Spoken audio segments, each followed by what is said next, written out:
बिस्मिल्लाहिर्रहमानिर्रहीम, अस्सलाम वालेकुम। मैं हूं ईसा नकवी। आज इतवार 23 अप्रैल है। सबसे पहले आप सबको मेरी तरफ से बहुत बहुत ईद मुबारक। आपको याद होगा कि जनरल रिटायर्ड कमर जावेद बाजवा पाकिस्तान के साबिक आर्मी चीफ, उन्होंने अपनी रिटायरमेंट से पहले सर्विस के आखिरी अय्याम में एक तकरीर की थी और उस तकरीर में जनरल बाजवा साहब ने ये कहा था कि अब मैं गुमनामी में चला जाऊंगा। लेकिन जनरल बाजवा जो हैं वो गुमनामी में नहीं जा पा रहे। क्या हुआ है ईद के दौरान, उसके हवाले से बात करेंगे। और इमरान खान साहब जो हैं वो 27 अप्रैल के बाद शो डाउन के लिए मशावरत कर रहे हैं, उसका इजहार भी उन्होंने किया। ईद के दिन जो उन्होंने गुफ्तगू की, उस गुफ्तगू में आपको आइंदा का सियासी मंजरनामा नज़र आता है। बड़ा ऐलान किया इमरान खान साहब ने, इसके हवाले से बात करेंगे। लेकिन आगाज़ में शायद पाकिस्तान के लिए, पाकिस्तानियों के लिए और पाकिस्तान में बसने वाले और पाकिस्तान से बाहर बसने वाले जितने भी पाकिस्तानी हैं, उनकी ज़िंदगियों में इतनी डिप्रेशन से भरपूर, इतने जहनी दबाव से भरपूर ईद नहीं गुजरी होगी। इसका ताल्लुक़ इस बात से नहीं है कि आपका जो है वाबस्तगी किस सियासी जमात के साथ है। ईद नमाज के बाद बहुत सारे लोगों से इंटरेक्शन हुआ, बहुत सारे लोगों से व्हाट्सएप के ऊपर, टेलीफोन कॉल्स के ज़रिए रब्ता हुआ, दोस्त अहबाब से मिले, रिश्तेदारों से मिले। और कोई भी शख्स, उसकी किसी भी सियासी सोच है, उसकी जो भी उसकी वाबस्तगी है, उससे हटकर हर शख्स जो है वो परेशान नज़र आता है। उसकी वजह पाकिस्तान के सियासी हालात हैं, पाकिस्तान के मौशी हालात हैं। और एक सबसे बड़ी वजह उसकी ये है कि इनके बेहतर होने की कोई उम्मीद नज़र नहीं आती। ईद का दिन आपको पता है कि सारे लोग बड़े खुशी से भरपूर गुजारते हैं, मुसर्रतों से भरपूर दिन होता है। लोग जो हैं वो तोहफ़े तहाइफ, मिठाई तकसीम करते हैं, ईदियाँ दी जाती हैं। लेकिन इस ईद के ऊपर जिस भी शख्स से मिला वो कोई ज़ाहिर तहरीक इंसाफ के साथ जो चाहत और मोहब्बत रखते हैं, वो तहरीक इंसाफ की वजह से परेशान है।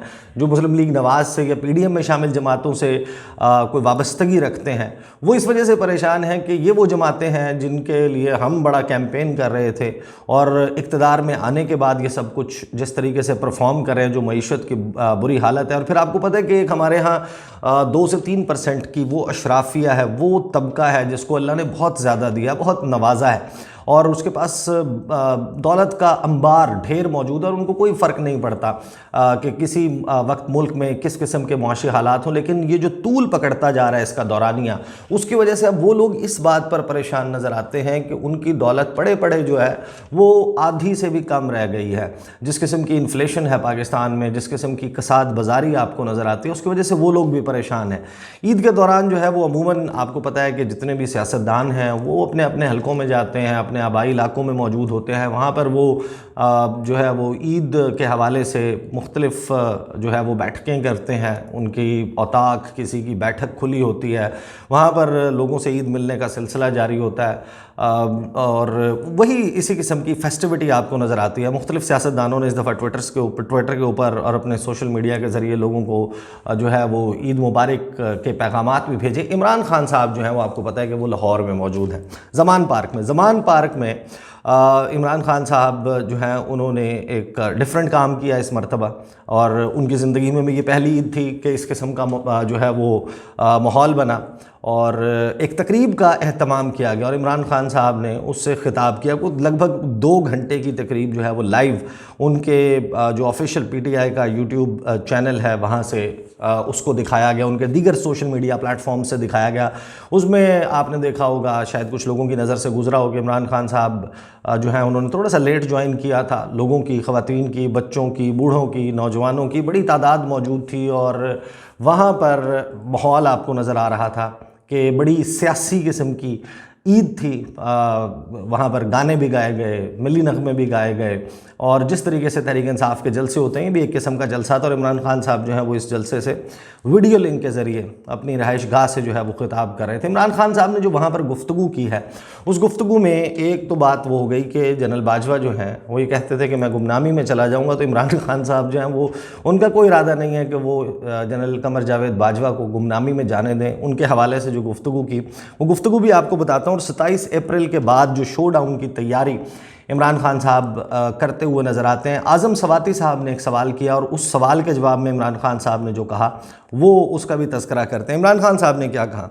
अच्छा, क्योंकि बहुत तवील वो तकरीब थी और उसमें इमरान खान साहब जो हैं वो सामने ज़ाहिर है कि बहुत सारे लोग होंगे जिनकी ख्वाहिश होगी कि वो सवाल कर सकें, तो एक डिफरेंट किस्म की चीज़ की गई। उन्होंने कुरानंदाज़ी की, जिन लोगों के नाम आएंगे वो सवालात करेंगे और फिर जिसका नाम आता था ख़वातीन में से, मर्दों में से, वो आगे आके सवाल करता था। अदर दिन आज़म खान सवाती जो सवालात हैं वो कुरानंदाज़ी के ज़रिए हुए। आज़म सवाती साहब जो हैं वो वहीं पर क्राउड में बैठे हुए थे, तो उन्होंने डायरेक्टली बराह रास्त जो है वो सवाल उनको दिया गया और उन्होंने सवाल इमरान खान साहब से पूछा। अच्छा, एक सवाल हुआ है खान साहब से, और वैसे तो बहुत सारे सवालात हुए। जो स्पेसिफिक क्वेश्चन था वो इस हवाले से था कि इमरान खान साहब क्या चाहते हैं, अपने वर्कर से, अपने सपोर्टर और अपने फॉलोअर्स से क्या करें। और फिर उनसे एक बात ये हुई थी कि आप की जो है वो ज़िंदगी बहुत अहम है, आप ख्याल रखें अपने सिक्योरिटी का। उस पर इमरान खान साहब ने उन्होंने कहा कि जो लोग मारना चाहते हैं मुझे वो हुकूमत में मौजूद हैं और मैं जो है वो इसी वजह से अपनी सिक्योरिटी का ख्याल रख रहा हूँ, वरना मैं वहाँ पर आपके सामने मौजूद होता, इस गैदरिंग में जो है वो आपके सामने आकर गुफ्तगू करता, लेकिन मैं इस तरीके से वीडियो लिंक के ज़रिए बात कर रहा हूँ। इस पर खान साहब ने आगे कहा कि ग़ुलाम जो है वो कभी ऊपर नहीं जा सकते। हमारी जंग और जद्दोजहद उसके ख़िलाफ़ है जो एक करप्ट माफिया कब्ज़ा करके बैठा हुआ है, एक कब्ज़ा ग्रुप ऊपर बैठा हुआ है जो कानून के ऊपर है, जो लोगों को हुकूक नहीं देता और ख़ुद को कानून से बालातर समझता है। फिर खान साहब कहते हैं कि आपने मुझसे पूछा कि हम आपके लिए क्या कर सकते हैं, तो 3 तरह का जिहाद है। अच्छा, खान साहब जो हैं वो जिस तरीके से जो गुफ्तगू करते हैं, अब उनके जो ओपोनेंट्स हैं वो उनको बड़ा तनकीद का निशाना बनाते हैं कि खान साहब जो हैं वो इस मुल्क के सोशल फैब्रिक को तबाह और बर्बाद कर रहे हैं। वो एक बिल्कुल जैसे कहते हैं कि सक्सेसफुल पॉलिटिशियन की तरह वो गुफ्तगू करते हैं जो आवाम की पल्स जो है, आवाम की नब्ज़ जो है वो जानते हैं, उसको उनका नब्ज़ पे हाथ होता है। वो उनकी जो गुफ्तगू है उसके साथ लोग कनेक्ट करते हैं, उनके बयानिए को लोग बाय करते हैं। तो जो उनके पॉलिटिकल ओपोनेंट्स हैं उनको अपना बयानिया, अपना तरीक़ाकार, अपना विजन, अपनी सोच और शायद अपना मंशूर जो है उसको थोड़ा सा अपग्रेड करने की ज़रूरत है, वरना खान साहब जो हैं वो उनकी सियासत को फिल वक्त यही नज़र आता है कि उनकी सियासत को खा पी जाएंगे। खान साहब जो हैं वो आगे ये कहते हैं कि तो 3 तरह का जिहाद है। एक ये कि आप दिल में इन्हें, यानी कि ये जो कब्ज़ा माफिया जिनको खान साहब कह रहे हैं कि इन्हें बुरा समझें, लेकिन सबसे बेहतर जिहाद वो है कि आप उनका मुकाबला करें। लेकिन जो मैं आपसे चाहता हूँ ये कि उनके ख़िलाफ़ आवाज़ उठाएं, अपने बच्चों और फैमिलीज़ को इस हवाले से आगाही दें। जब कोई कौम फैसला कर लेती है कि हम आज़ादी लेंगे तो फिर उसको कोई ग़ुलाम नहीं बना सकता। कौम उस वक्त तक ग़ुलाम है जब तक उसे ये एहसास ही नहीं कि वो आज़ाद नहीं है। फिर खान साहब कहते हैं कि उस कौम का कोई अगर इस कौम का, पाकिस्तानी कौम का कोई मुस्तकबिल है तो आज़ादी में है, ग़ुलामी में नहीं है। फिर कहते हैं कि एक हमारा वज़ीर आज़म है, वो बाहर जाता है तो कहता है कि देखें मैं भीख मांगने तो नहीं आया लेकिन मैं मजबूर हूँ। शहबाज शरीफ साहब की बात कर रहे हैं। या फिर वो ये कहता है कि बेगर्स कांट बी चूज़र्स। या फिर उनका एक वज़ीर है, वज़ीर दिफा ख्वाजा आसिफ के हवाले से वो बात कर रहे थे कि हम पाकिस्तान जो है वो लाइफ सपोर्ट मशीन पर है, अगर अमेरिका ने मदद नहीं की तो हम मर जाएंगे, ये पैसे के ग़ुलाम हैं, ये हर गोरी चमड़ी वाले के सामने झुक जाते हैं, हमारा मुस्तकबिल आज़ादी में है, आप सब ने तैयारी करनी है और मैं किसी भी वक्त कॉल दे सकता हूँ। क्योंकि अगर इन्होंने सुप्रीम कोर्ट का फ़ैसला ना माना तो इसका मतलब इंसाफ ख़त्म हो गया, यानी ताकतवर जो चाहेगा करेगा। तो उस वक्त मैं सारी कौम को सड़कों पर निकालूंगा, तो आप सब ने उसकी तैयारी करनी है। यानी कि खान साहब जो हैं वो 27 तारीख को, आपको पता है कि ये सारा मामला अदालत में वो रिपोर्ट जमा होगी, उसके लिए क्या तैयारी चल रही है उसके लिए मैं आने वाली वीडियो में बात करूंगा कि 26 अप्रैल के हवाले से जो इस वक्त तैयारी चल रही है, मज़ाकरात होंगे, बड़ी बैठक होगी और उस बैठक के बाद उसकी रिपोर्ट जो है वो सुप्रीम कोर्ट में जानी है। और सुप्रीम कोर्ट ने अपने फैसले में ये कहा था कि जो 14 मई की तारीख़ है वो ख़त्म नहीं हुई। पूरे पाकिस्तान में एक ही दिन इंतख़ाबात करवाने के लिए सियासी जमातें बैठें, एक मुतफ़िक़ा तौर पर इत्तफ़ाक़ राय के साथ किसी तारीख़ का अगर इंतख़ाब करने में कामयाब हो जाते हैं तो ठीक है, वरना फिर 14 मई को इलेक्शंस होंगे। तो 27 तारीख़ के हवाले से और फिर उस सुप्रीम कोर्ट के फ़ैसले के हवाले से खान साहब जो हैं वो तो एडमेंट हैं कि मैं लोगों को निकालूंगा। और आपको पता है कि रमज़ान का महीना जितनी भी आपने एक्टिविटी देखी वो ज़्यादातर इनडोर्स थी। वो एक्टिविटी इस तरीके से थी कि आपने नहीं देखा कि कोई बड़े पब्लिक कन्वेंशंस जलसे हो रहे हों, रैलियां हो रही हों। लेकिन अब रमज़ान में लोग जो हैं वो तरावी में, नमाज में, रोज़े में एक मखसूस किस्म का जो उनके मामूलात ज़िंदगी हैं वो एक ख़ास किस्म के सांचे में मौजूद होते हैं।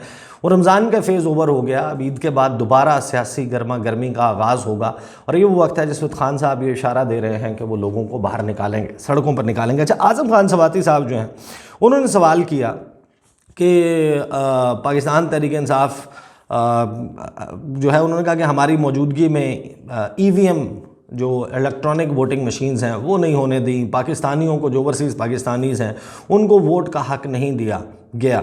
आप बहुत जल्द पाकिस्तान के वज़ीर आज़म बनेंगे। इस कौम का आपसे ये सवाल है कि क्या आप ऐसा कौन सा ऐसा काम करेंगे कि, और फिर साथ में उन्होंने प्रेडिक्शन भी कर दी कि जब आप 3/4 मेजॉरिटी के साथ 3/4 अक्सरियत के साथ इक़्तिदार में आएंगे तो मुल्क को निज़ाम इंसाफ किस किस्म का देंगे, ख़ुद मुख्तार मुल्क कैसे बनाएंगे, उनके लोगों के हुकूक का तहफ़्फ़ुज़ कैसे करेंगे जब आप 3/4 अक्सरियत से आएंगे। इस पर खान साहब कहते हैं कि एक चीज़ सब समझ लें, कौमों की ज़िंदगी इंसान की ज़िंदगी की तरह होती है। अगर सही रास्ते पर चल पड़े तो कामयाब, गलत रास्ते पर चल पड़े तो तबाही।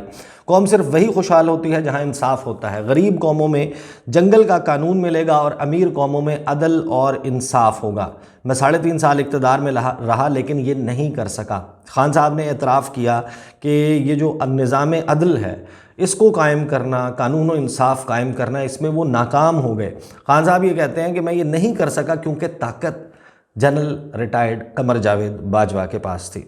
जनरल बाजवा साहब जो हैं वो शायद गुमनामी में नहीं जा पाएंगे क्योंकि इमरान खान साहब जो हैं, पाकिस्तान तहरीक इंसाफ है उनका, और फिर जाहिर है कि कोई भी जर्नैल हो पाकिस्तान की तारीख़ में रहा हो, आपने देखा होगा कि किसी का तज़किरा कुछ ज़्यादा होता है। बहुत सारे लोग हैं जिनका ऐसे भी जर्नैल गुज़रे हैं जिनका नाम भी शायद पाकिस्तान में बहुत एक मखसूस चंद हज़ार, चंद लाख लोगों को मालूम हो, और वो ऐसे भी आर्मी चीफ़ गुज़रे हैं और ऐसे आर्मी चीफ़ भी गुज़रे हैं यानी कि किसको अयूब खान का या ज़ियाउल हक़ का या परवेज़ मुशर्रफ का नाम नहीं मालूम। इन 3 का तो कम से कम सबको मालूम है। और उसके बाद अब जो है वो जनरल कमर जावेद बाजवा, शायद ही कोई पाकिस्तानी हो जो उनके नाम से वाकिफ़ ना हो, और वो नाम गाहे बगाहे जो है वो अब इस सूरत में सामने आ रहा है।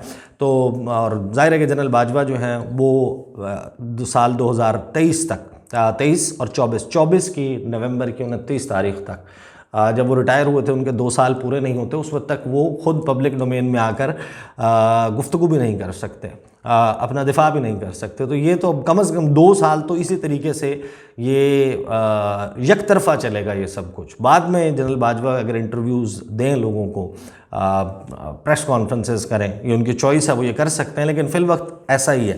तो खान साहब कहते हैं कि मैं ये नहीं कर सका क्योंकि ताकत जनरल बाजवा के पास थी, हुकूमत मेरी थी। जब तक मैं वो काम करता था जिसे जनरल बाजवा नहीं रोकना चाहते थे, वो काम हो जाता था। कोरोना में बड़े ज़बरदस्त काम किए क्योंकि हमारा इत्तफाक था। दुनिया के 3 बेहतरीन ममालिक में पाकिस्तान शामिल हुआ, लेकिन जब इंसाफ कायम करने की बात आती थी तो वो जनरल बाजवा चोरी को बुरा समझता ही नहीं था, वो करप्शन को बुरा ही नहीं समझता था। वो इन सब के साथ NRO लेने वालों की हिमायत करता था। उसने हमें इंसाफ कायम नहीं करने दिया। तो इसके लिए अगर अल्लाह मौका देगा पाकिस्तान को इस दलदल से निकालना है तो सबसे पहले अदल व इंसाफ कायम करेंगे। आजकल हालात ये हैं कि सुप्रीम कोर्ट का फ़ैसला हुकूमत नहीं मानती तो दुनिया में किसने पाकिस्तान में पैसा लगाना है? किसी को इंसाफ के निज़ाम पर एतमाद नहीं होगा तो सरमायाकारी कैसे आएगी?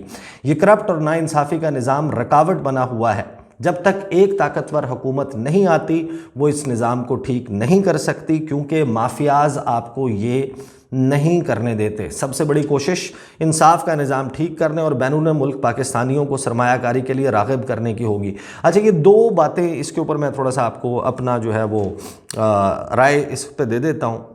एक तो खान साहब जो ये बात कह रहे हैं ना कि जब तक एक ताकतवर हुकूमत नहीं आती वो इस निज़ाम को ठीक नहीं कर सकती, ये बात 100% दुरुस्त है।